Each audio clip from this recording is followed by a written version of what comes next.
Knicks fans, how you doing? It's your boy GMAC with you for another episode of the Knicks Film School Podcast, here with a brand new version of the KFS podcast. So we're going to be trying something for the rest of the season, and it's going to start with today. You're hearing this on a Friday.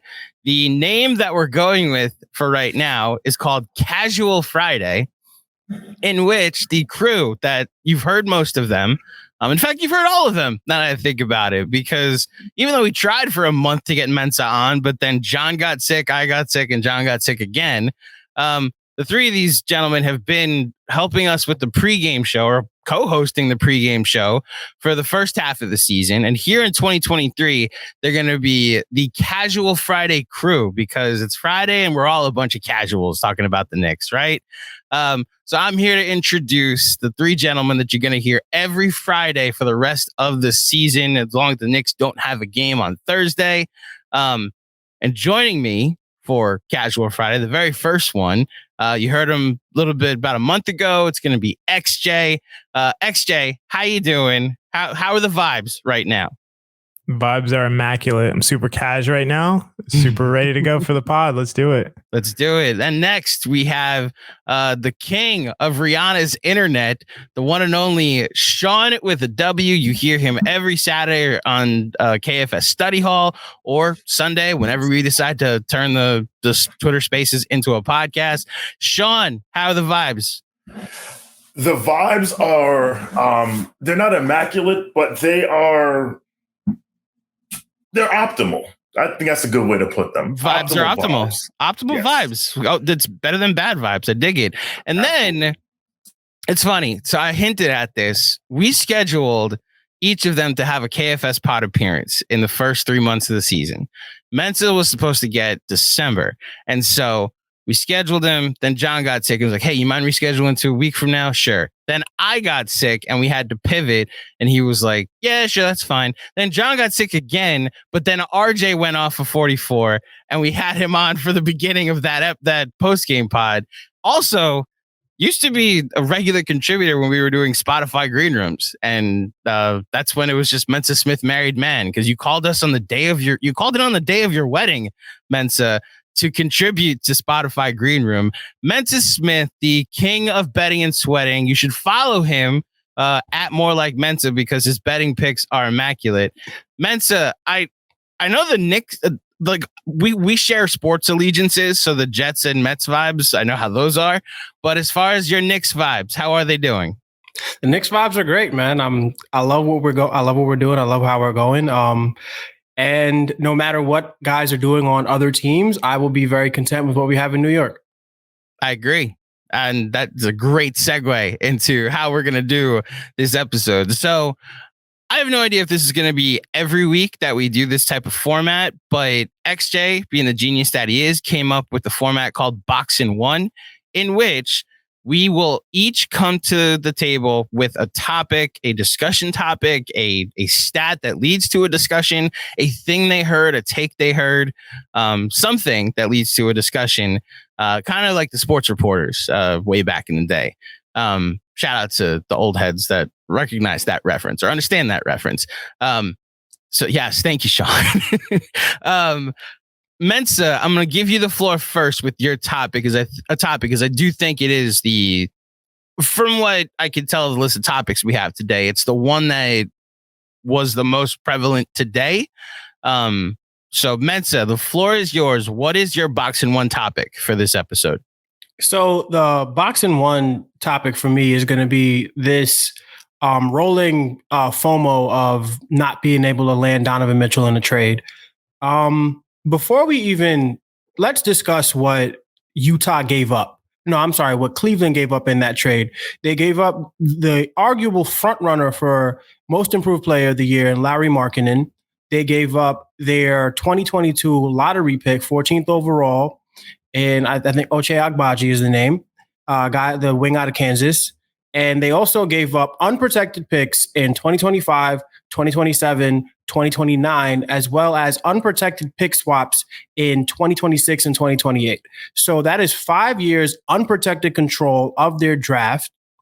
They gave up a really good basketball player in Lauri Markkanen, an kind of guy in Colin Sexton, which kind of looks like a bad contract, so we really won't. Well, I mean, it's part of the trade, but who cares? Mm-hmm. And they gave up their lottery pick. So we could argue that they gave up, 5 picks plus like 5.5 draft picks, unprotected, and a really good basketball player that they can either keep and build around or flip in about a year or two. They had a lot of assets. And not just that, but they added him to a team that had Darius Garland, Jared Allen, and Evan Mobley.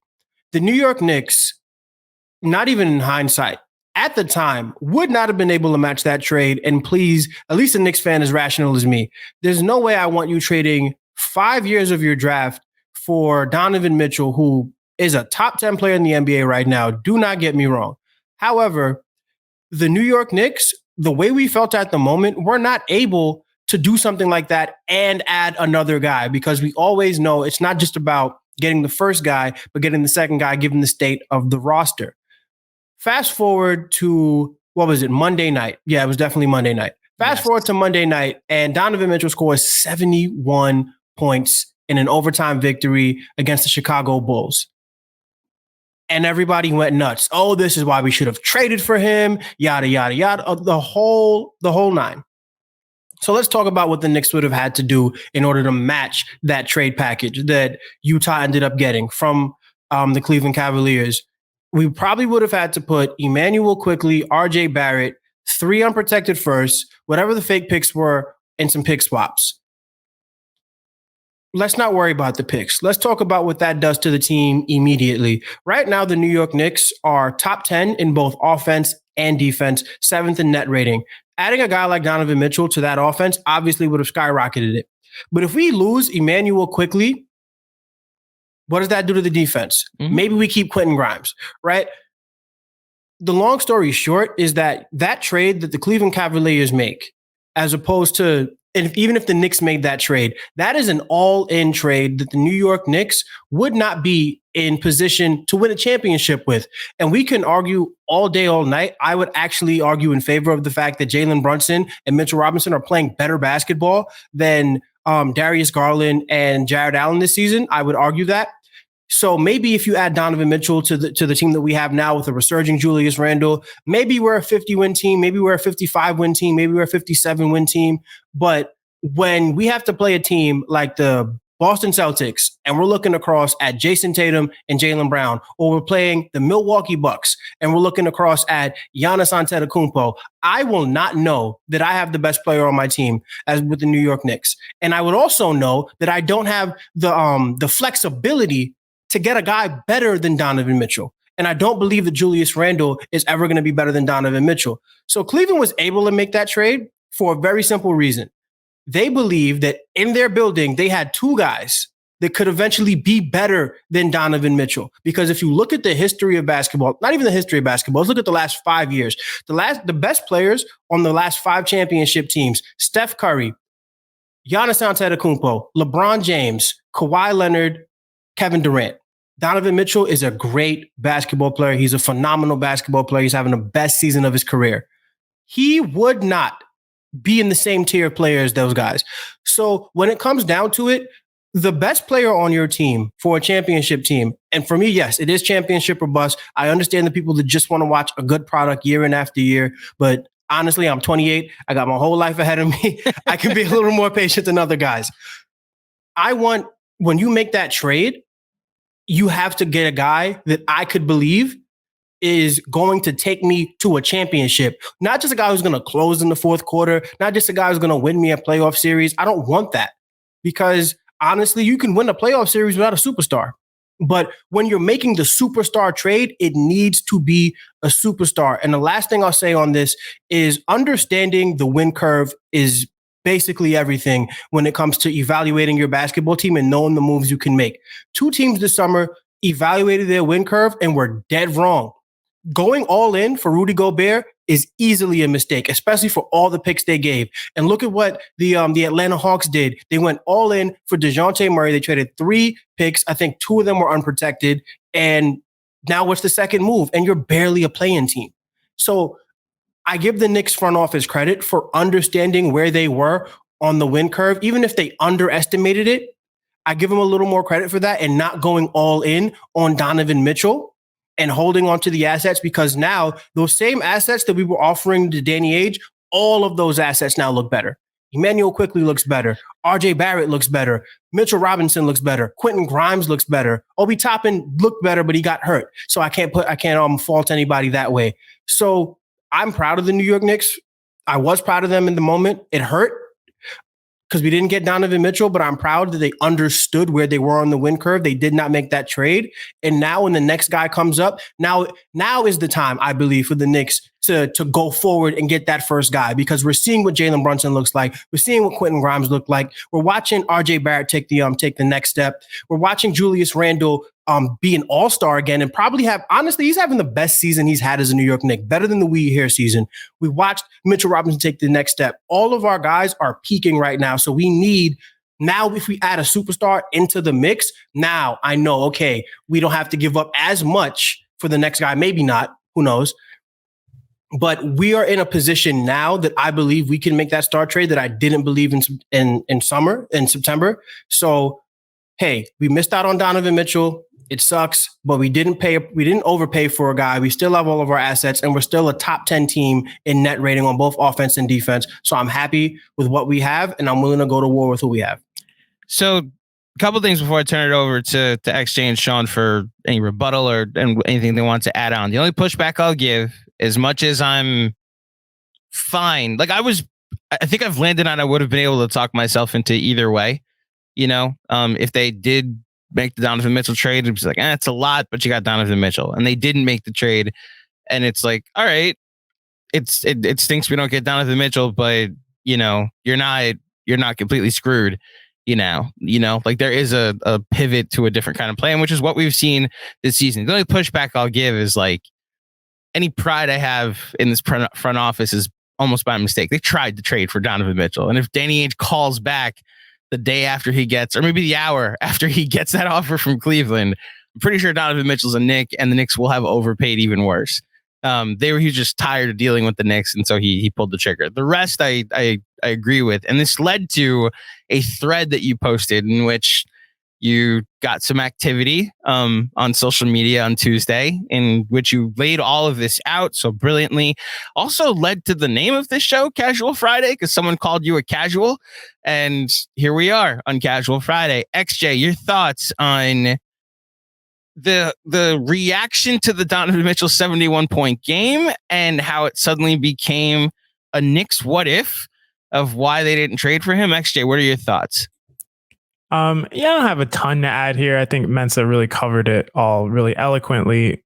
From my perspective, I just think that fans tend to be so prisoner of the moment and tend to be kind of just trapped in analyzing basketball like in a vacuum, as opposed to in context.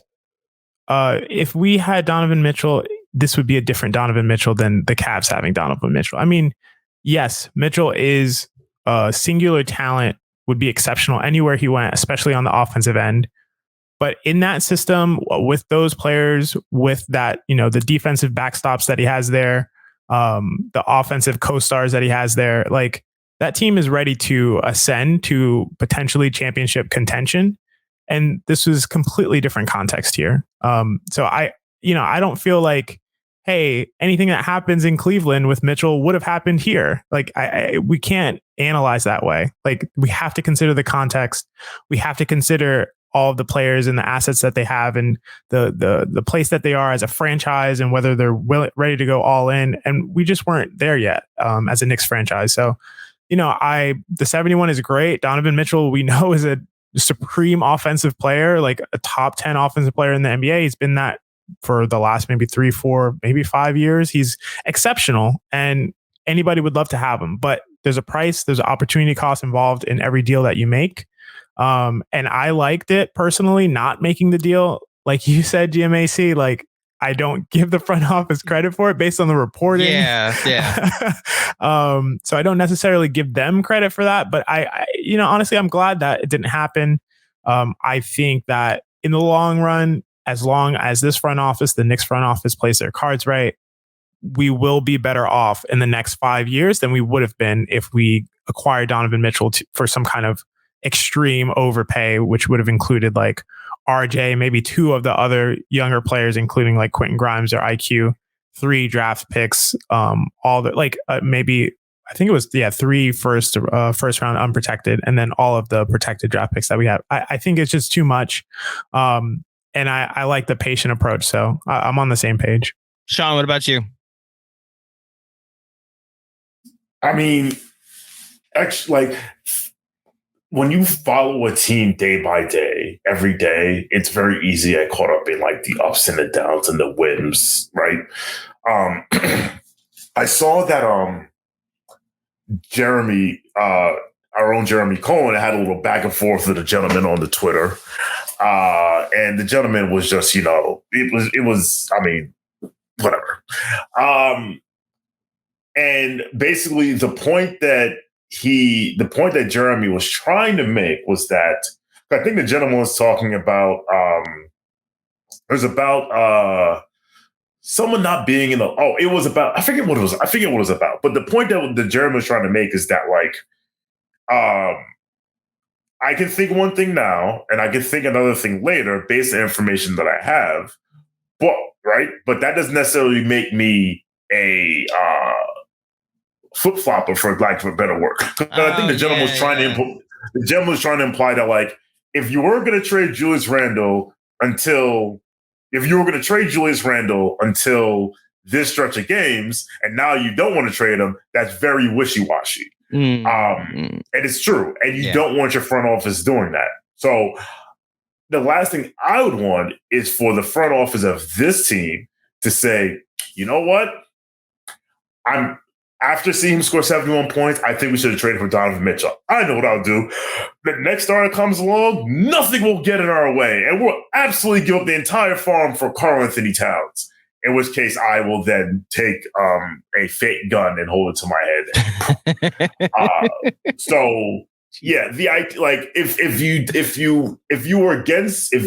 Because I was listening to one gentleman who has a very popular podcast we'll get to later on in the show, and he was saying that he was on a Knicks side, like he agreed that Knicks should not have traded for Mitchell.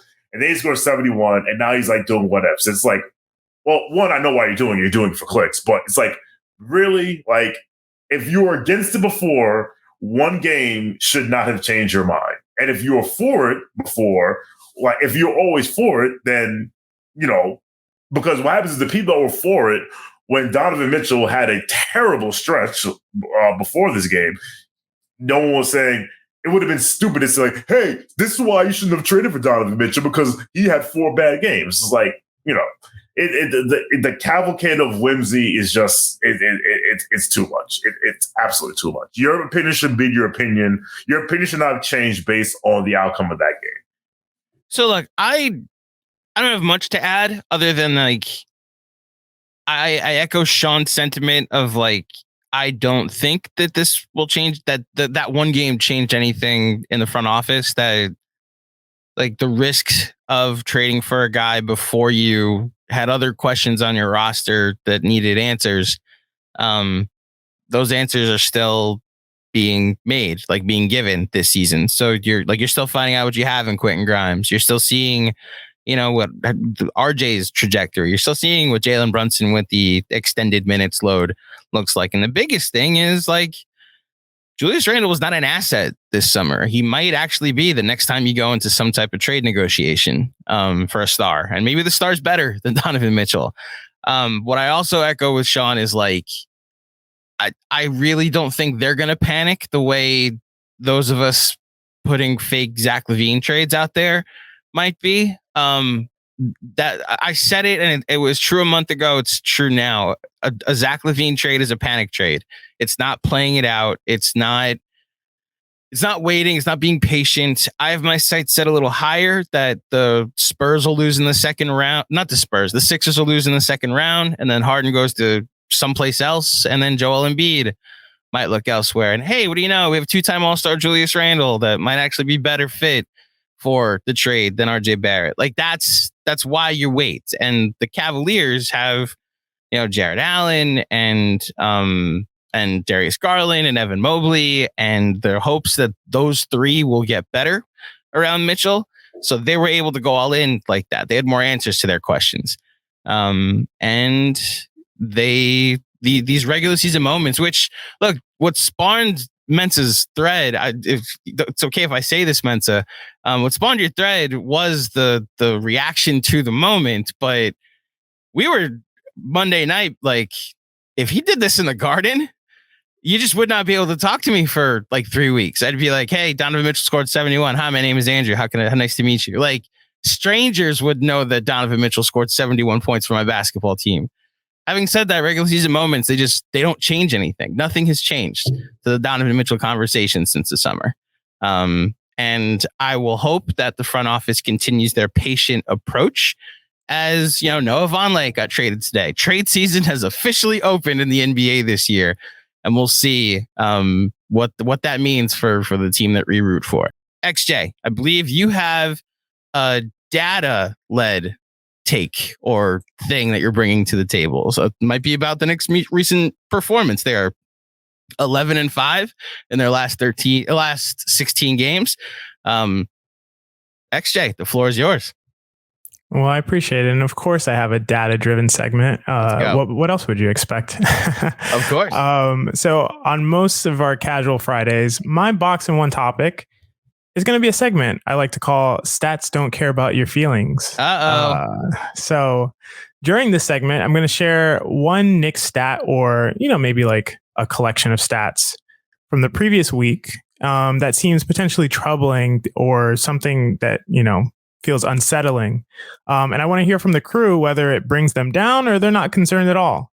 So this week, in retrospect, despite a couple of particularly embarrassing games against the Spurs, the Knicks still went 3-1 in their last 4. And over this tiny 4-game sample, I'm looking at it right now, the Knicks have a great offensive rating of 114.8, an elite defensive rating of 106. That would be number 1 in the league if they had that all season. And the 4th best net rating during this stretch of games at plus 8.8. And that's over the last 4 games. That's really impressive. Especially considering the couple Spurs games that we were not happy about. And then during that stretch, as we know, Quickly's been playing a ton of minutes. Like, a ton is like not even enough to describe the number of minutes that Quickly's been playing. But I looked at his per 36 minutes, and he's averaging 20 points on a respectable 55% true shooting, to go along with 6 rebounds, 5 assists, 1 steal, and only 1 turnover. So Quickly's really been thriving. What all this talk about his efficiency being down, like, really doesn't overcome how excellent he's playing. There's no way, like, 2 ways to look at it. He's playing excellent on both ends. And we obviously know Randall's been completely thriving and borderline dominant, besides this most recent game, but just on average. And during this successful stretch, I was just thinking about it, and there's been one guy missing who hasn't been there, and his name is a couple of initials. His name is RJ Barrett. And on the season, the Knicks are 4.7 points per 100 possessions worse when RJ's on the court. Obviously, this includes the time when, he's one of the worst players in the league for a short amount of time. So it's definitely not this bad in reality. But every other starter and Emmanuel Quickly all have positive differentials in terms of their on-off. So I, threw all these stats at you guys, and, I'm not going to say what I think about it, but I'm going to ask you all first. I'm going to turn to you all. Do these stats and just kind of what you've been seeing on the court get you feeling concerned or not at all about, one RJ Barrett? I would love to start with Mensa. I wonder if Mensa has any opinions about this. So it's funny. I was going to say, let me and Shawn just get our quick 30-second, that's interesting. I think that's a better approach. This is an ambush. You threw this. Mensa was not prepared for the RJ Barrett. It's meant to evoke feelings. That's the point of the segment. But it doesn't. But feelings that you don't care about is what it's meant to evoke. Apparently, Shawn. It's. I'm going to call it the elephant in the room because I think the Knicks could actually use an extra 30 minutes from a not Evan Fournier type. I would be lying personally, and this is all I'll say about it, if I didn't say, the lineup kind of looks different in a positive way with Quickly in there instead of RJ. But I digress. Shawn, what are your thoughts on these stats that don't care about our feelings? I yield my time to Mensa. No, I'm just kidding. So a wise man once told me, I can get numbers to tell any story I want. With that being said, because I've seen some in discourse like, they don't miss RJ at all. Oh, maybe hey, maybe we can trade RJ because I've seen some discourse. And I'm like, okay, we just watched this team lose 5 games in a row, but now you're saying that we don't need RJ. Like, you were watching yesterday, Julius gassed, IQ gassed, all these guys gassed, but we thinking, but we don't need 30 to 35 minutes from a 23-year-old kid who scores 20 points a game. It's like, I think to XJ's point, like he said, those numbers include what he was arguably one of the he was one of the worst players in the league, arguably the worst player in the league, right? So I would not deem RJ surplus to requirements just yet. And I also know that if Tibbs continued this 8-man, 40-minute rotation bullshit, there won't be a New York rotation for RJ to return to, because they'll all be dead or in the hospital or something. Or before we go to Mensa, who's he playing? Other than who do you want to play more minutes? You want more 48 minutes? Well, actually, I think I did ask the right person. Do you want more 48 minutes? So you want them to be a negative 30? Hashtag situational. Yes, they've been terrible. The 48 minutes. The Derrick Rose minutes have been bad too. Hartenstein's been unplayable for a month. He has 6 playable players. Well, right now. the reason why Hartenstein isn't playable is because the head coach does not use the player in the manner that he should be used. Correct. And it's not like that's in it. So doesn't count for the defensive end though. I will say that does nothing to do with the defensive end. It's the offensive end that he's not being used correctly. Yeah. So I'm just saying I'm not shipping RJ out of here just yet. Based on those numbers. Mensa, I will say something in your favor before I give you the floor. So while I do understand why XJ went to that 4-game sample size, and yes, the eye test has liked seeing Emmanuel Quickly go from 17 unacceptable limit of minutes to 100 a game. I believe that is actually how many minutes Emmanuel Quickly is averaging. It's 100 minutes per game.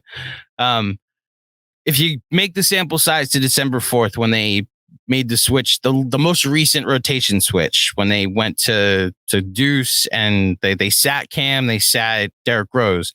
RJ Barrett in the 12 games since then has a 118 offensive rating, a 108.9 defensive rating, and a 9.9 net rating. So they're almost plus 10 with him on the floor. So that would be in favor of that, of RJ not being as much of a liability. I do wonder if this is more pro Quickly than it is anti-RJ, but I yield the rest of my time to the gentleman in the top right corner. Mensa, the note that for those who don't know, he is the largest RJ Barrett supporter that Knicks Film School can offer. This side, Chris Persianen. So Mensa, the floor is yours. Having heard all of this, what do you have to say? I'm not tripping about this at all. Okay. I'll tell you why. Because on January 3rd at 3:07 p.m., one Twitter account at More Like Mensa tweeted out, "This game will show us how valuable RJ is or isn't to the starting lineup." It got 1 like. And do you know who liked that tweet? One at Xavier J Design. So it's not like this came out of nowhere. And it's not that I haven't been having the same thoughts. So I will take a different I guess, angle at this. If, and I know this is not possible, if the New York Knicks decided to call up the Detroit Pistons and say, hey, Detroit, we will give you RJ Barrett and you can give us back Alec Burks and Bojan Bogdanovic. Would that make the Knicks a better team in the immediate future, like for this season? Absolutely. Because you're not going to deal with the inconsistency that RJ Barrett has kind of like made his career. And you would have two vets who can score the ball, can space the floor, and you get big money AB back home. So it's a win-win situation. But at the same time, let's look at, if you want to look at these last 4 games, the minute distribution is completely unsustainable. Emmanuel Quickley 100%, cannot play 46 minutes a night against the San Antonio Spurs, and you look me in my face and tell me that, oh yeah, the Knicks are better off without RJ Barrett. When you need 46 minutes from maybe a top 3 player on the team this season, with like, I don't even think it's a maybe. I think it's definitive. He's been one of the 3 best players on the New York Knicks this season against the San Antonio Spurs, who have planted their flag on Tank Island by sending Devin Vassell for, I think, arthroscopic surgery today. So they are not trying to win games, and still we needed 46 minutes from Emmanuel Quickley, and still we needed a huge Jalen Brunson performance in order to beat a team like that. It pays to have good players on your team. RJ Barrett is a good basketball player. And the thing about RJ Barrett was never, the young players in general, it's not about what they do for us this season. So I still believe in RJ Barrett's potential. I still believe that he will be one of the best players on this team going forward. And I can also acknowledge that the New York Knicks could upgrade from him this season if that's what it's all about. It's really not what it's all about, though. It's about getting to a star player, and if getting RJ Barrett to play 23, whatever, like however many minutes he plays, and increases, I guess, his value, statistically speaking, and trade him down the line, I wouldn't be happy with that. But also, we can acknowledge many things here. We can acknowledge that the Knicks would be better in the immediate future with a better player than RJ Barrett, because, well, this December stretch has been excellent, but the RJ Barrett that we know is not necessarily, like, if you look at the stats don't tell you that he's a good basketball player, right? All of that is projection and faith in who he will be, right? This recent stretch has been great, but again, we're not talking about the recent stretch. Emmanuel Quickley in the starting spot is short. That's the first thing. We got a 6'1" guy, a 6'3" guy, and a 6'4" guy. I don't believe you can move that long-term in the NBA. And I've made my thoughts pretty clear about how important height is when it comes to winning in this league, right? Mm-hmm. So we can talk about, and again, like you were right, stats don't care about your feelings. And I have very strong feelings towards RJ Barrett, but also I'm not an idiot. And at the end of the day, I root for the name on the front of the jersey, not the back of the jersey. So look, if we want to move on from RJ Barrett because Emmanuel Quickley looks like he's been better, sure. But you also but getting rid of a 6'6" wing to put in a 6'3" guy, you're creating more problems. And it kind of just becomes, like you're just shuffling deck chairs on a team that's not going anywhere in the first place. And I love the New York Knicks, but they're not going to do anything this season of note. XJ. So I need to come clean. The reason why I want to go last is because I like RJ too. I don't think they're better without RJ. Good. No, I honestly, I was just throwing it out there. Obviously, 4 games is a tiny sample. You have to consider strength of schedule, strength of opponent, all these other factors. Everyone knows, who's heard me speak, that I love Emmanuel Quickley. I love IQ. I think he's going to be, I've said before, I think he's going to be a borderline all-star player. I will hold to that. I think eventually his shot will become more consistent over time, and everything else, every other part of his game has developed and blossomed amazingly. And I think he's going to be a really impact player for a long time to come. But I think RJ is very valuable to this team. I think the way he attacks the basket, the way he gets to the basket almost at will, really, I think he's undervalued at this point. And we talked about this before. When you take out the first 5 games of the season, when he was shooting like 20-something% or whatever it was, he's been a highly effective player and on decent efficiency. I looked at that on NBA.com earlier. And if you take out the first 5 games of the season, he's 21 points per 36, 6 rebounds, 3 assists, and on 55% true shooting, which is around league average for guards, for wings, I should say. So he's been a highly effective and reasonably efficient player for 90% of the season. So I'm an RJ fan. Like I'm happy with him here. I wouldn't get rid of him. I don't think the Knicks don't need him. I just wanted to evoke some feelings with some statistics for the debut of the segment. So I think mission accomplished, I would say. Shawn, I know you have something that you brought to the table, and what might that be? I want to ask you guys a question to see if you can get the answer. Oh. What do these 4 players, Kevon Looney, Austin Reeves, Nick Claxton, Paolo Banchero, all these players have one thing in common. I'll give everybody one guess, and I'll start with Mensa. They got more votes for the All-Star game than Julius Randle. First try. There you go. One take Hove. Listen. Well done. All-Star voting is a joke. It's been a joke my entire life. Fans, generally speaking, are not the wisest as a collective. Fan voting is a joke. What's an even bigger joke is the idea that they said, "Oh, I know what we'll do to fix this. We'll split up the voting between the fans, the media, and the players because they know all and they know more than we do."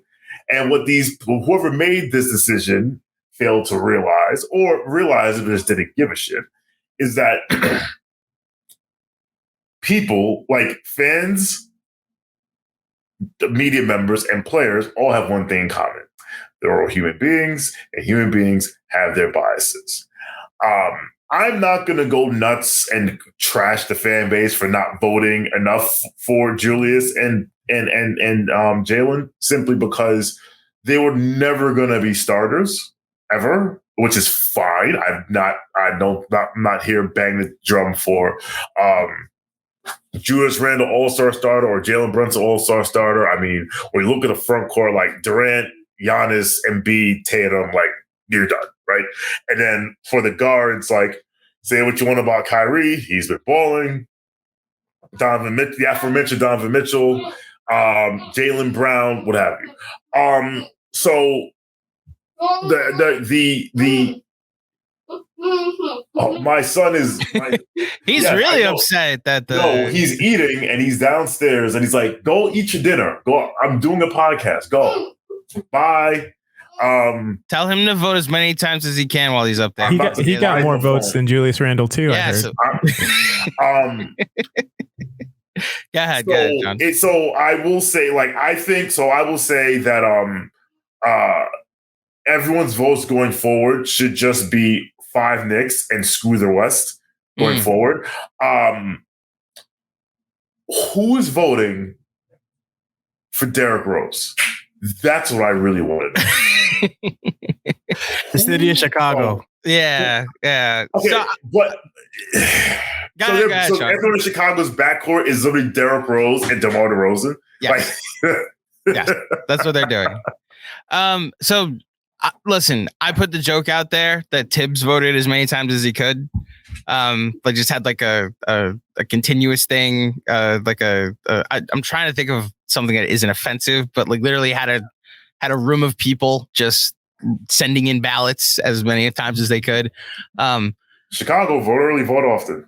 Yeah. Well, Randall would have gotten votes if Tibbs was voting. If Tibbs was voting, yes, then Jalen Brunson would. And Brunson would. Yeah. Quentin Grimes. Oh my gosh, Quentin Grimes would be leading. He'd be starting for sure. Exactly. Derrick Rose is apparently really popular in China. He is very popular in the Midwest.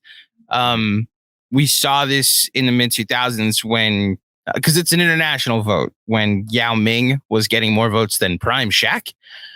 This is rookie Yao Ming.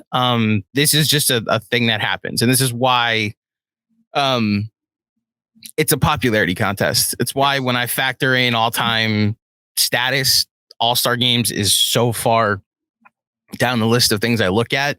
All-NBA, MVP shares, what you did in the playoffs, certain certain advanced metrics I'll look at, but like All-Star voting is so far away. It's a thing for fans. It's a thing for, I cared about this when I was a kid, you know, it's for them, and I'm less interested. I gotta be honest, haven't watched the actual game in years. You know, I'll watch Saturday night and I'll watch like the intros for the game, but like this thing is on in the background while I'm working on something else. You know, the 2020 game was good. That's the first year they used the Stepien, the Elam ending, the Elam ending. Yeah. And they also gave a shit because Kobe had passed, and they're like, we're right. So here's the real crux of my section here. And I'll throw the question to you all. So I tweeted that the Knicks have 2 All-Star, NBA All-Star worthy players today. I didn't say too many All-Stars because listen, it's a chance that 1 or 2 don't get in, but they have All-Star worthy players. So Josh Eberly, shout out to him, retweeted it, and he said that he had Tatum, KD, Giannis, Embiid, Donovan as locks, and then he said Halliburton and Jaylen Brown are also in, which I agree with. So that makes 5 spots left. So who are you taking out of these 5? Which 5 are you taking out of these players? And the players listed were Kyrie, Siakam, Butler, Bam, Randall, Harden, Brunson, DeRozan, Porzingis, Trae Young, Brook Lopez. Now, I say that I always thought that Kyrie was getting in from the jump because he would get voted in. So that brings it down to 4. All right. So then now I have 4. Now basically I have 4 spots. So what I have for bench is, because a lot of people don't realize, is that for the bench, even though the coaches pick it, it's 3 front court players, 2 guards, and 2 wild card spots. Yeah. The guards are going to be Halliburton and Brown. They're going to be the guards. Front court, I put Joel, I put Siakam, and I put Jimmy Butler. And I'll tell you why I put Jimmy Butler. Because for the wild card spots, I put DeRozan and one of Brunson or Randall, because I do not believe they're going to give the New York Knicks 2 All-Stars. And because of the structure of what it is, they're going to be like, all right, well, we're not going to put Randall here. Who's the guard we're going to pick? I mean, who's the 4 we're going to pick? I think they'll pick Jimmy based on reputation, what have you. So the question I have to you is, of those names, and I'll read them again if you need me to, who do you think will make it out of those spots, out of those 4 spots? So I'm gonna put in our chat the tweet that Shawn is referring to, so Mensa and XJ can look at it, and I'm also gonna pull it for those watching on YouTube so they can see the list. I'll just also answer. I will say this. Those of you that are KFS patrons, you heard me and John do this a month ago, or 2 months ago, I should say, because we did it before Thanksgiving, and it was a way too early look at the All-Star picture. And what we did was we were trying to talk about the Jalen Brunson All-Star case, and this was back when I just brought up how great Julius Randle's offensive season was, just to say, like, if he wasn't like completely lost on defense, we'd be talking about Julius Randle offensively and potentially being an All-Star. The next month then happened, and look at where we are. Julius Randle is ahead of Jalen Brunson in consideration for the All-Star game.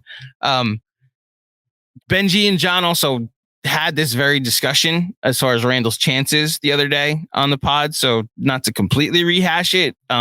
So I will say I agree with the fact with Josh that Katie, Giannis, Embiid, Mitchell, and Kyrie, and those were also the 5 starters that John and I projected it would be a month ago, or 2 months ago. Tatum, the 2 Celtics, Tatum and Brown.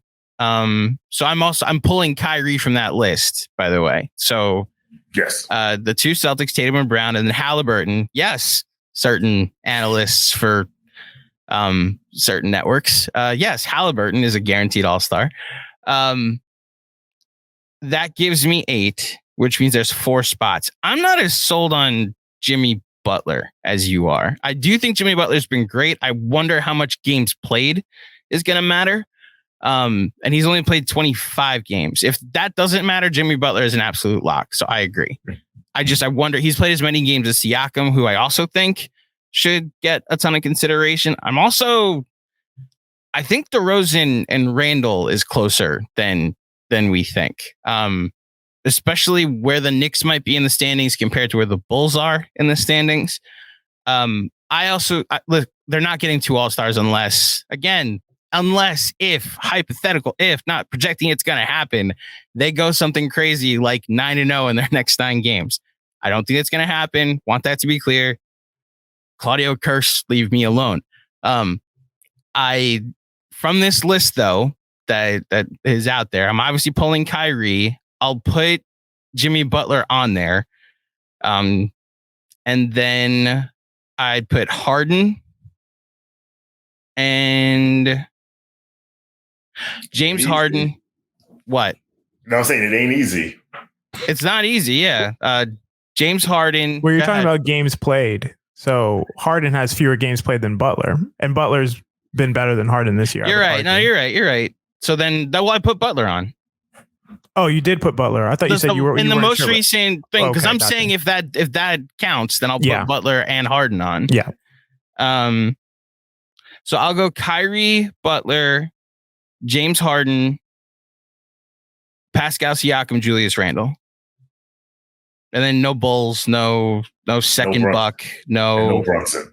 No Brunson. Brunson, I do think, unfortunately, is an alternate solution this year. I think he's been great. I just think what Julius has been lately offensively is going to stand out to voters more than others. And I'd be lying if I haven't had my own internal dialogue about Julius Randle and whether I was a little personally too hard on him in forgetting what happened 2 years ago. And look, I'm a fan. I'm happy with what he has done this year, and hopefully it's somewhat sustainable going forward. XJ, let's go to you. So I guess all my hopes of becoming a fan favorite on KFS are going to go out the window with this with this portion. I don't think the Knicks have any All-Stars this year. I think like Shawn said, All-Star worthy, like uncertain years. I think you could say, I wouldn't even say 2. I would say 3. And this is the thing I think that's being overlooked.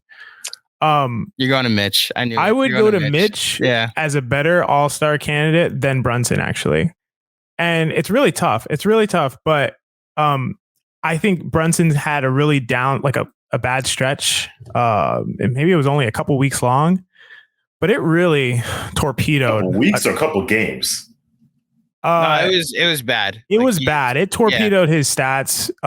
The impact metrics don't like him anymore. They had him really high. The argument for Brunson to me has to be based on his clutch performance. And that, to me, that's the only argument for him.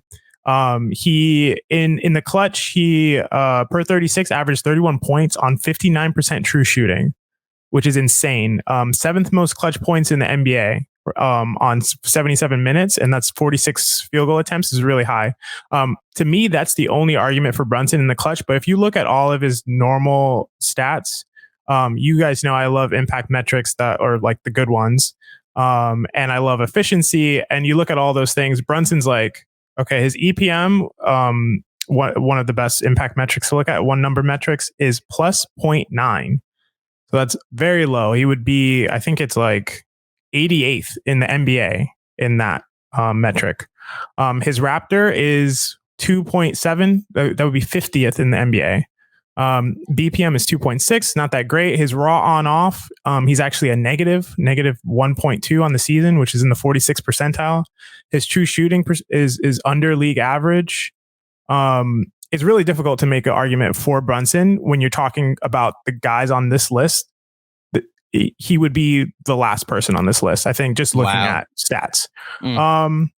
Again, like I said, you interject the clutch performance, and to me that catapults him up a bit, but not enough probably to get over the season long performances from some of these guys. What I will say really quick, and I think Randall is like has the closest chance to getting in. He is more favorably comparable to a lot of these guys here, and I think it's probably going to come down to between Randall and either DeRozan and Porzingis, and I think that's really tough. I think Porzingis has a strong case. I'm sorry to say this, man. Porzingis has been excellent this year. It's like undeniable. I don't know. It has been, but I saved that take for Patreon, bro. You're saying this on the regular feed. I know. This is rough. That's what I'm saying. You're doing everything you can to. It's really bad. Okay to say that Kristaps Porzingis plays good basketball. No, screw him forever. I'm trying to be objective here. Guys. Just because Steve Mills picked the mystery box instead doesn't mean that Kristaps Porzingis is not a good basketball player. So actually, where are you going with? Yeah, let me just finish up. I'll finish up by just saying, and I think really looking at things that I care about, which is impact as opposed to points per game or counting stats or any of that stuff. I like to see players that impact the game in an immensely positive way for their team, and Mitch is that. Mitch leads the Knicks in EPM. He's 12th in the East. He would be 12th in the East at 3.8. Leads the Knicks in Raptor 4.8, would be 10th in the East and third amongst all centers if you consider Pascal Siakam a center. His on-off plus is just raw on-off plus 14.8 with 97th percentile in the entire NBA. We're talking about Mitchell Robinson. Obviously, his true shooting is astronomical just because he only dunks. But yeah, so just looking at his impact on the game, the fact that he anchors, I think a top 4 defense in the Eastern Conference, to me, he has almost as strong a case as Randall does. I don't think Brunson's up there, and I think it really comes down to, I don't think Mitch is going to get in. I'm just making the argument, and I think it really comes down to between DeRozan, Porzingis, and Randall. And I think you could argue for Randall, you could argue for Porzingis. I think DeRozan's kind of off to me. So I think Randall has a chance, and it's going to depend on the last few games. So you're going Kyrie, Butler, Harden, who and who? Sorry, Kyrie, Butler, Siakam. Like I said, one of DeRozan, Porzingis, and Randall. And you know what? Because you get 5 on that. I get 5. I thought it was 4 of this list. So because Kyrie's going to be a starter, I made it 8. So Kyrie wasn't assumed. Oh, okay. Starter, So gotcha. If Kyrie's 8, then it's 4 from the remaining rest of that list. I think Harden's going to get in, but I don't think Harden should get in. He just hasn't played enough games. Mm-hmm. So I would go probably Porzingis and Randall. I would have Randall getting in there. That's an interesting combo. Now introducing Porzingis, 2-time All-Star, Kristaps Porzingis and Julius Randle. Listen, I don't think Mitch is in the All-Star conversation. I'm very glad you shouted him out, though, because I want to say it was sometime late November where I forget which 3 it was. We were on the pregame show and their defense was bottom 10. And I was like, can I have a month of Mitch just to see what it does to their defense? And Mitch and Grimes to see what it does to their defense. And lo and behold, the month of December showed the impact of both Mitch and Grimes. But Mitch in particular, we were having conversations of, did they screw up with this contract because Sims and Hartenstein look great? Well, we're now at this point in the season, and it's showing the impact of Mitchell Robinson. And I really hope the advanced metrics people that have had influence, that it ends up being that it leads to more consideration when it comes to all defense voting for Mitchell Robinson. Mensa, where are you going with these votes? Pretty easy for me. I'm going, assuming Kyrie is in and we only have 4 spots to pick. Let's go Siakam, Butler, Randall, and Porzingis. I think it's pretty simple. Okay. Honestly, so we had the same, just to say, Mensa, me and you had the same exact list. Yeah, definitely. Because Siakam has been, we saw what Siakam did. Also, I'm realizing now we all have the same 5.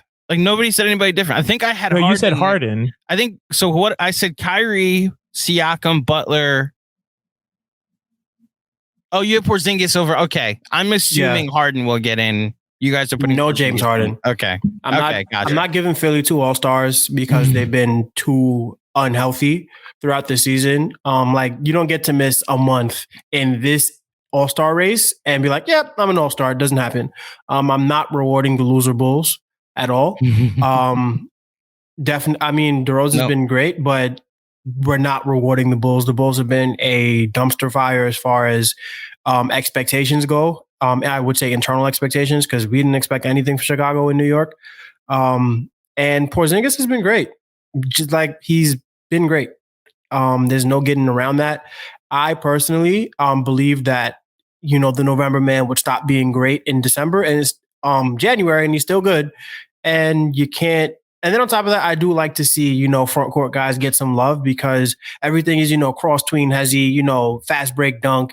You don't really see the 7-footers get too much, but when Porzingis is playing well, you got to give it to him. And Julius Randle, last I checked by BPM and VORP, I believe is a top 4 forward in the Eastern Conference. So I don't think there's much of an argument against Julius Randle. Jimmy Butler's been excellent, also been hurt. And that's the last thing that I would say about Julius Randle. He doesn't miss games. And if we want to make the 82-game season matter, you have to reward guys who play all 82. And Julius Randle is one of those Iron Men. You got to let him in. And that's not me just being a Knicks fan. That's me come on. I like watching basketball in January. I don't like being a Clippers fan over the past couple of years has to have been incredibly frustrating, because you have Paul George and Kawhi Leonard, but they might play every third game. And I don't like that. At the end of the day, I know you have to take care of your body, but this is a product that you are selling to people. And love him or hate him, Julius Randle's on that court. And this season he's been really good. So I personally think he's a lock to make the All-Star game, once you consider that the regular season matters, and he plays a lot of regular season games, and he's been really, really good in those regular season games. Yeah, just to Mensa's point. So Kevin Durant, we're going by VORP, right? Kevin Durant, Giannis, Sabonis is a forward or a center? What are you guys calling him? He's a center, but he's also in the Western Conference. I'm talking specifically about Eastern Conference. Oh, if you're just going East, then it's Durant, Embiid, Tatum, and Randle. Those are the 4 forwards. So he would, like you said, qualify in that sense. Okay, Shawn, thank you for bringing this tweet to our attention. Do you have anything to add before we go to my topic to wrap up? Yeah, the last thing I'll say is that I'm glad that none of us said rate for Trae Young. Trae Young, yeah. Because if that dude makes it like that dude, I said a few weeks ago, that dude's not making the All-Star team, because he's not going to get voted in, and the coach is going to look at him and be like, please. Yeah. Which is why I don't think Hardie's going to make it. I think the coach is going to look at him and be like, please. Which is why I thought that Julius might not have made it, but at some point you cannot overlook. And I think Mensa made an amazing point about people bitch and moan about resting and load management, whatever. This dude balls he doesn't miss a game, and he plays every game. So yeah, cool.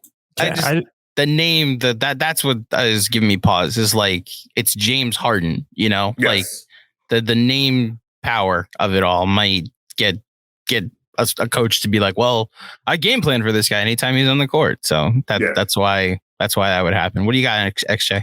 I just wanted to say one quick thing, which is that Mensa's point about playing time, I think it's such an important point, and not just in terms of fan viewership, but in terms of value. You're adding value when you play. You can't be valuable if you're not playing. So I think that's an essential point, and definitely needs to be considered. If it's a borderline case and you're comparing 2 guys, and one guy has played every single game and top of the charts in minutes played, and then another guy's taken off 10 games, it's got to go to the guy who's played every minute. And then when you look at VORP accounts for playing time, essentially. So that's why Randall's going to be up there, because he's played a ton of minutes. Yes, he has. My thing is going to be pretty quick. Shawn, you hinted at it earlier. Very popular podcaster, CEO of a company known as The Ringer. Mr. Bill Simmons on his podcast the other day, after Donovan Mitchell scored 71 points in a basketball game that required overtime, he said suddenly that this is now a Knicks what if. And it's funny because he said, I remember when him and Russillo were like, yeah, I also wouldn't have done that trade if I were the Knicks. And it was for all the reasons that we mentioned, that there's still so much uncertainty about the Knicks roster that to pull the trigger on this trade, it doesn't make you a top 5 team. And then he, in the conversation that he had on his pod the other day, said I think that would make them a top 5 team. I think so. You wanted the Knicks to do all of that because you think something might have happened. Like, there's no certainty involved in what the Knicks were. There also is no certainty Julius Randle is what he is if he's having to play the third fiddle on this team. Having said all of that, he then decided to go through an entire list of Knicks what-ifs, the greatest Knicks, what he considers the greatest Knicks what-ifs. The honorable mentions were Golden State. If they don't, what if Golden State passes on Steph Curry and he falls to the Knicks? The Charles Smith game. What if a foul is called or a layup is made and the Knicks go up 3-2 in the 1993 Eastern Conference Finals? Kevin Durant in 2016 or 2019, more specifically 2019, because for 4 months, every NBA insider told me that Kevin Durant's going to the Knicks. And then 3 days before, he went to Brooklyn instead. And the Kevin McHale, the Knicks signed him to an offer sheet, but this was back in 1982, when the salary cap was different. And Red Auerbach was able to put the Knicks in a tough spot by signing 3 of their players to offer sheets. And so if the Knicks wanted to have any roster, they were going to have to take care of them, which took them out of the Kevin McHale sweepstakes. And it's what if they had just said, screw it, and kept Kevin McHale, and it would have had Kevin McHale and Bernard King for the second half of the decade. And who knows what happens? No Ewing, maybe Bernard doesn't get hurt. A lot of butterfly effect. Those are the honorable mentions that he listed. The ones that he said are what ifs are the Carmelo trade. What if they don't do it? The 1965 draft. What if they take Rick Barry over Bill Bradley? NBA champion and retired number by the Knicks, Bill Bradley. To be fair, he did say that what if we'll work in the other direction? Because maybe if Rick Barry goes there, we don't win anything because Rick Barry's an asshole. Right. But he also put it on his actual list instead of an honorable mention. So he actually, it's tough to put this where it is. The Bernard King injury. The Mitchell non-trade gets this high on the list 3 spots after he said, what if they didn't panic for Carmelo Anthony, which would have been the same context. Anyway, what if they never hired Isaiah Thomas? Deal. Yes, that is a what if, believe me. The summer of 2010, that's one of mine. And then the biggest what if for the Knicks is the almost trade of Kareem. When Kareem got traded to the Lakers, there was a world where he could have got traded to New York. He was from here, so it made sense. They went to the Knicks first. The Knicks couldn't afford him.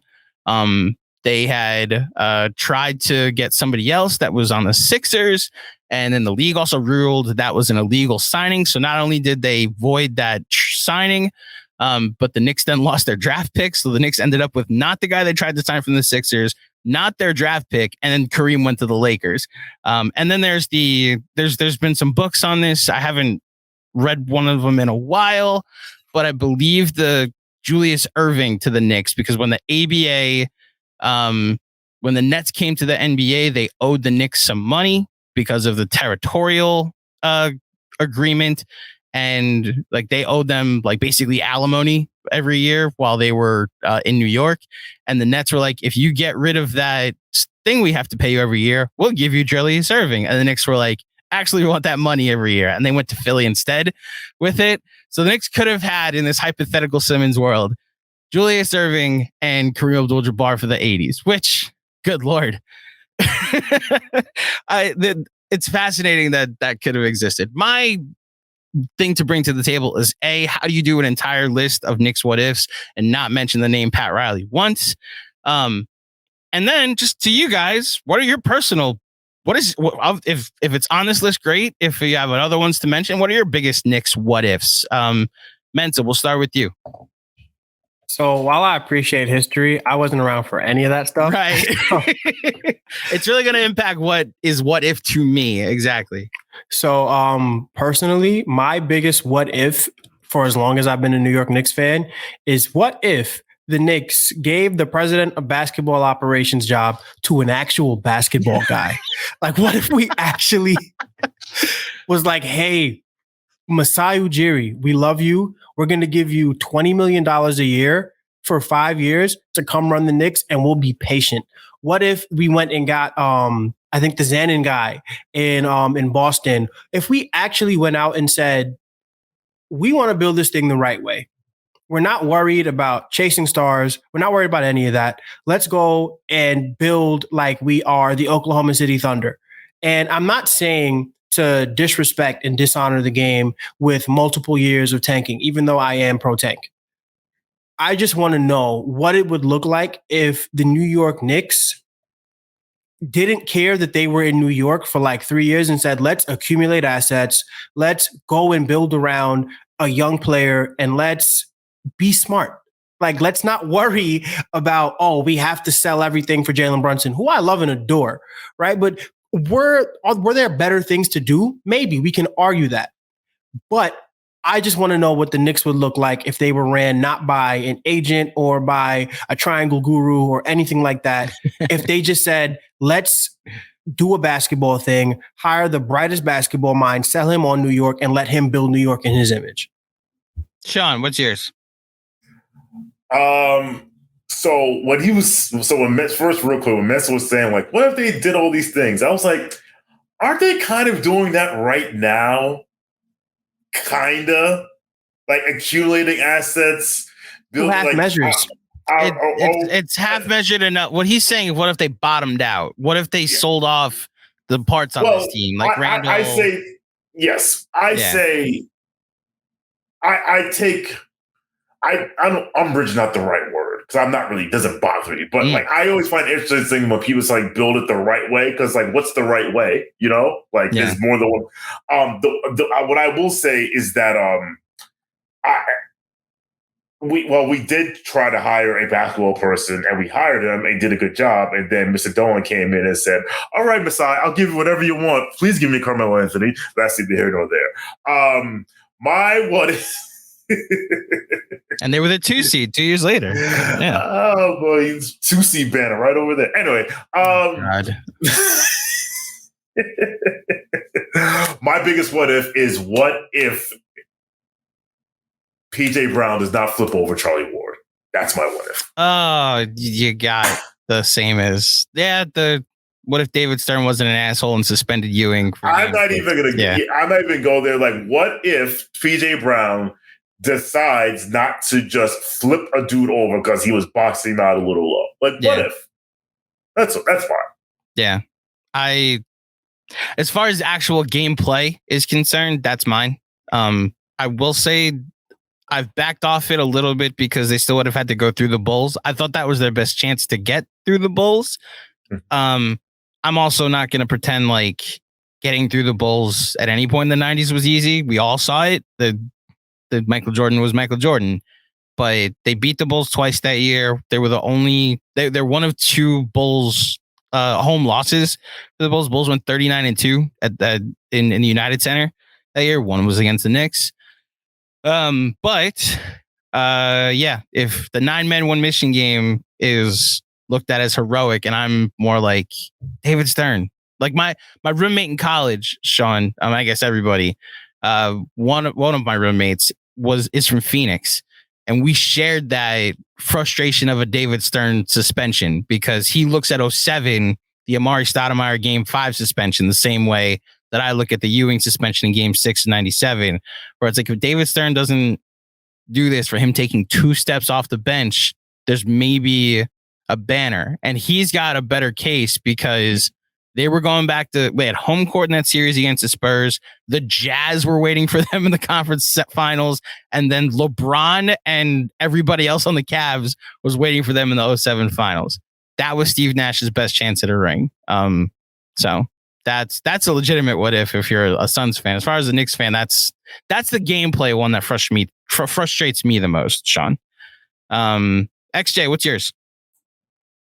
Yeah, so, well, first, it sounds like Bill Simmons was more doing near misses than like what ifs, right? Like what if to me sounds like use your imagination. What if something great happened? Yeah, It's not really what if. It's what if something better happened than something. Something bad that happened. Yes. Because if it was that way, I would say, I mean, the ultimate what if is what if Jim Dolan was actually good at music and then decided to just play in his band and sell the Knicks? Like that would be the ultimate what if. That's why XJ got banned from Emmett. No, I'm playing. Yeah, right. Yeah, that's probably gonna happen. It's fine. I live in Florida right now, so it's okay. Oh, there you go. Well, yeah, I think a fun what if, like I couldn't think of a really good one. I was gonna say a Steph Curry what if, or like a SGA what if, like things like that. But like a what if is, what if Kyrie Irving was from Brooklyn instead of from New Jersey? Then so he and Durant would have come here. Yeah. And not saying that would be good or bad, but that would have been really interesting. Really interesting. Last 4 years would have been very different. I'm not interested. Yeah. Not saying that we would have liked it and not saying that it would have been fun, but it would have just been really interesting. And I'm just thinking, what if Kyrie wasn't really from Jersey? He was from like, the Bronx or something. That'd be cool.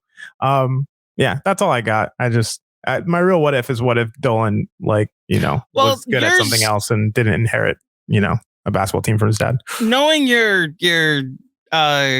biases though, and how much you love Steph, that the 09 draft though, I'm sure ranks high for you.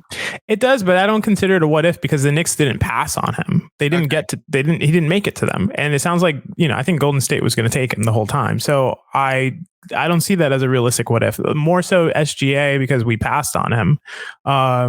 If Steph was there and they passed on, I don't. So if you swap DeRozan and Curry, and it's like instead of the Knicks at 8, take like passing on DeRozan if Curry was 9. Let's just say I can't say for sure. I can't say definitively that I'd still be a Knicks fan.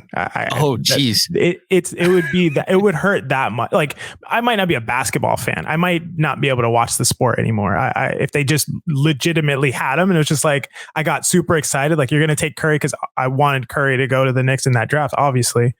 And then we had the opportunity and then it just like, they passed on him. Yeah. No, I don't know that I could take that. So my biggest Knicks what if I've mentioned is and then shout out to a friend of the pod, Chris Herring, lays it out great in the New York Times bestseller Blood in the Garden, which chronicles the 90s Knicks and talks a lot about Pat Riley and his resignation from the Knicks. Is what if I joke around a lot about heat culture, and I do think some of it is bullshit, but I also recognize how competent that organization is and how well run they are and the respect they have around the league. And that could have been us if the Knicks had just given him what he wanted in the mid 90s. And yes, maybe the Knicks Heat rivalries don't happen, which I loved. And I still talk shit about to this day, probably unwisely, but, who knows what happens if Riley's able to build in Miami what he built in New York? Are the Knicks, I know this is going to come off as hollow, Shawn and XJ, but are the Knicks the Yankees? Are they a successful team with long-term success that's competitive every year in New York City? That's all I'm saying. I know they don't win every year and it's frustrating and if it's championship or bust, but that, like, what if the Knicks were competing for a championship or bust every year and not, oh my gosh, we're going to be the 6th seed. I can't wait. Like what would our lives be like if we had championship or bust expectations in New York, similar to what they have in La La Land with the Lakers? So I will say one quick thing that piggybacks on that and relates to something Mensa said. He said he wanted the Knicks to like act like the Oklahoma City Thunder and not use the allure of New York. And I actually disagree. I actually think you should use playing in arguably the greatest city in the world to your advantage. It should be used smartly and wisely. Because what we do is, we'll go after this B-level guy who's love to play here because it's New York, right? Like if Julius Randle had 3 years, $63 million between New York and New Orleans, where is he going to pick? New York. Why? It's New York. But I've always pushed back on that. Like, the Knicks need to act like a small market team. Like, no, they don't. They need to act like a big market team. What they need to stop doing is stop acting like a silly big market team. Like, they need to be what the Lakers used to be and not act like what the Lakers are now. So I'm just saying that we should use that to our advantage. you can do that and you can do that and build the right way, because you have your capital, and then you if you hit on your young guys, then you can, when it comes time to supplement them, you can get the right vets, because the right vets will want to play in New York. Mensa, over Utah. I don't disagree with any of that, because my favorite executive in the NBA is Masai Ujiri. He built a championship team without ever picking in the top 5 for, like, he had, JV and a couple big top 5 picks and everything, but he never bottomed out in Toronto, never. And well, Scotty Barnes, I guess you can say, was a bottom out, but whatever. To win that championship, I should say in 2019, they never bottomed out. They continue to do things the right way, which is find value where you can find value at every level of the roster. They don't, sign Svi Mikhailuk for no reason. These are the kind of things where it's every single asset that you have, you use to the best of your ability.